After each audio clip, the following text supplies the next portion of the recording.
Muy buena para todos. Eh, en este video les estaré detallando pues los conceptos básicos sobre lo que es las redes neuronales artificiales. Eh, vale. Las RNA son sistemas de procesamiento de la información cuya estructura y funcionamiento están inspirados en las redes neuronales biológicas. Hilera y Martínez en 1995 fueron los pioneros en estas bases. Consisten en un gran número de elementos simples, procesamientos llamados nodos o neuronas, que están organizados en capas.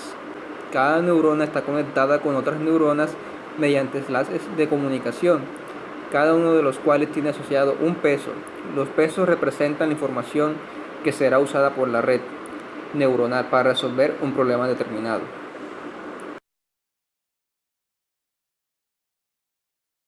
Así como las RNA son sistemas adaptativos que aprenden de la experiencia.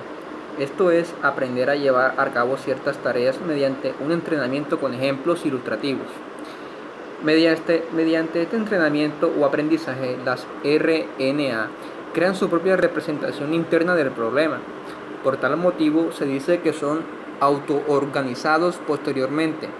Pueden responder adecuadamente cuando se les presenta situaciones a las que no habían sido expuestas anteriormente.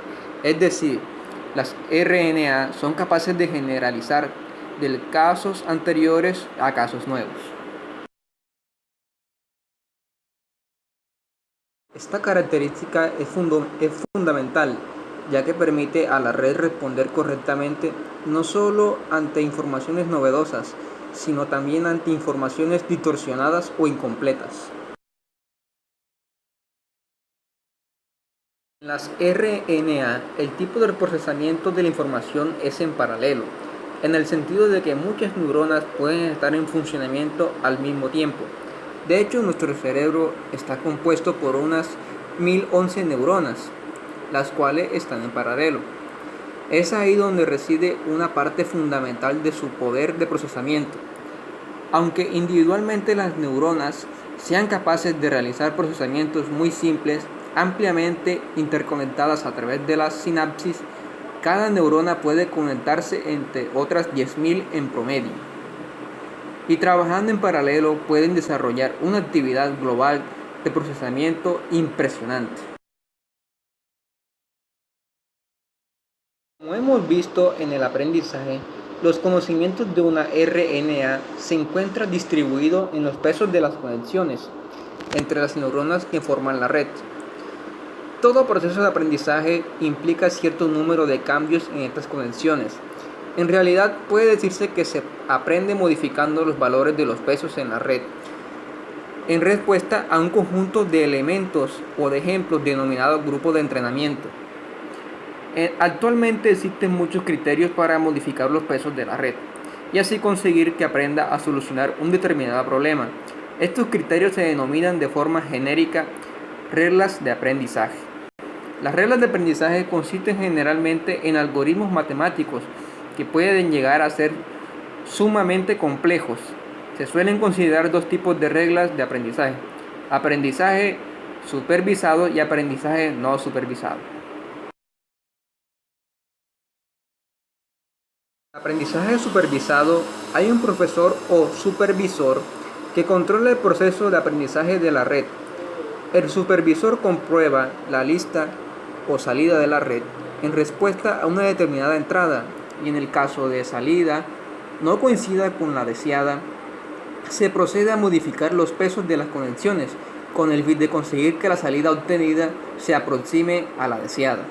Este tipo de aprendizaje es muy útil para la clasificación de patrones y para la aproximación de ciertas funciones.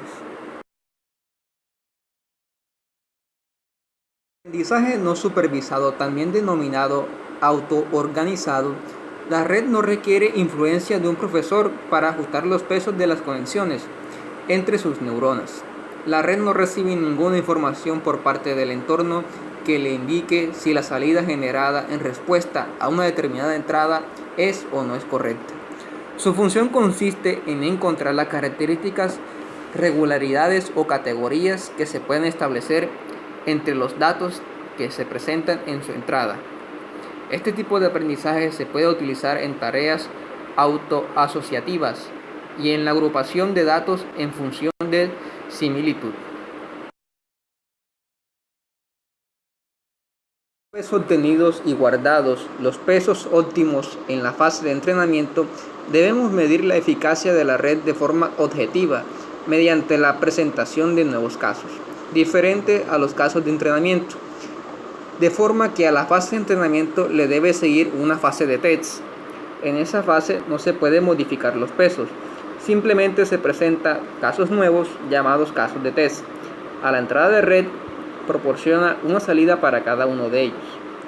Si se comprueba que siguen obteniendo resultados dentro del margen de error deseado, se puede proceder a emplear la RNA dentro de su entorno de trabajo real.